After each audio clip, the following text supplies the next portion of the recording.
বর্তমানে জমিতে ঝামেলা থাকায় আদালতের নিষ্পত্তি না হয় বর্তমান বিডিএ জরিপে এই সম্পত্তিটি কার নামে রেকর্ড হবে। চিন্তায় পড়ে গেছেন? চিন্তার পড়ার কোনো কারণ নেই। বরাবরের মতো আমি রয়েছি তৌফিক আপনাদের সাথে।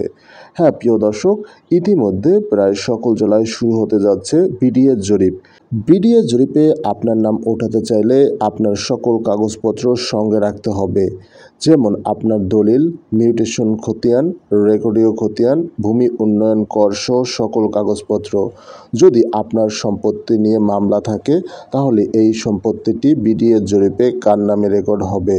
বর্তমানে বিডিএ জরিপে দেখা গেছে আদালতে মামলা চলমান অবস্থায় বিডিএ জরিপে বর্তমান যার নামের রেকর্ড অন্তর্ভুক্ত হয়েছে তার নামেই বিডিএ জরিপে অন্তর্ভুক্ত হবে।